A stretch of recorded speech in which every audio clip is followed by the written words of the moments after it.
um momento para a gente conversar sobre igreja. Não é igreja no aspecto religioso que a gente está acostumado, mas no aspecto mais aprofundado, né? Mais teologizado, mais científico, mais pesquisado. Então, estamos analisando igreja nesse aspecto. Vamos ver o que é que temos aqui para hoje? O texto diz assim: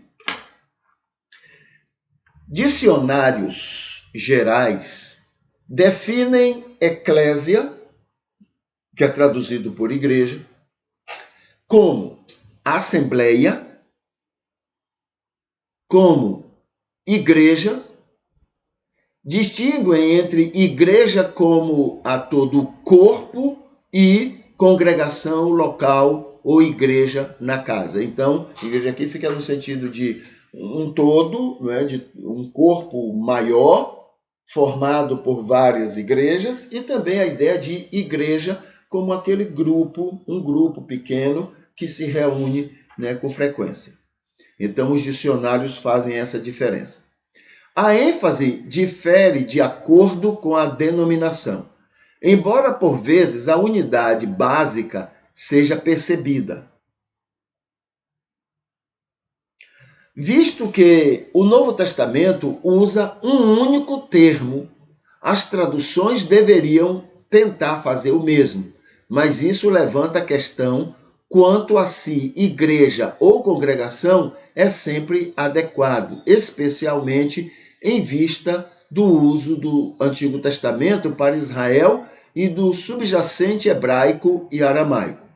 Deve-se também indagar o motivo pelo qual a comunidade no Novo Testamento evita um termo cultual para si mesma e escolhe um termo mais secular, assembleia. A questão aí tem que se questionar por que os cristãos daquela época, em vez de usar um termo mais apropriado, mais religioso, mais adequado à questão religiosa, eles usaram um termo secular, eclésia. Eclésia era usado normalmente lá, fazia parte das comunidades. Então, por que pegaram essa palavra e colocaram, né? Poderiam ter colocado reunião de irmãos, enfim. Por que usaram um termo secular para explicar um fenômeno que estava acontecendo entre eles?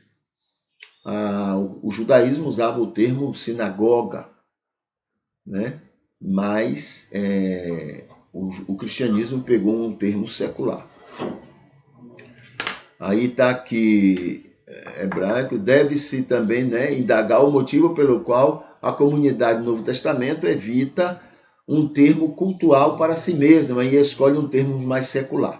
A assembleia, então, seria talvez o melhor termo, especialmente por possuir tanto um sentido concreto quanto abstrato, ou seja, tanto para o ato de congregar quanto para a assembleia em si. Então, em vez de usar a palavra eclésia, que era algo mais abrangente, poderiam ter usado mesmo assembleia no sentido mais específico, não é? Então, essa é a questão que é levantada, por que o Novo Testamento usou esse termo eclésia para o fenômeno dos seus encontros, o fenômeno da sua reunião. Tá? Provavelmente, né, a gente vai analisar isso um pouquinho melhor na frente, mas há uma possibilidade de que isso seja resultado de, digamos, um começo, um início, né, um início. E talvez até a ideia de que não estamos tratando de algo fora do judaísmo. Havia na cabeça, no entendimento dos cristãos daquela época,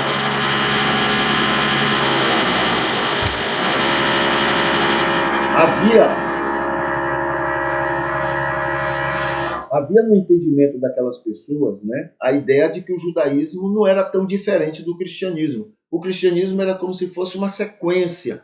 Então, pode ser que isso também venha, quer dizer, não havia a ideia de algo que estava começando, mesmo Jesus dando a ênfase para isto. Mas Sabe como é a cabeça da gente, né? Nós somos muito limitados, temos muita dificuldade de entender. Jesus falou tanto da sua morte e da sua ressurreição, mas ainda assim eles mesmos não estavam entendendo que Jesus iria ressuscitar ao terceiro dia.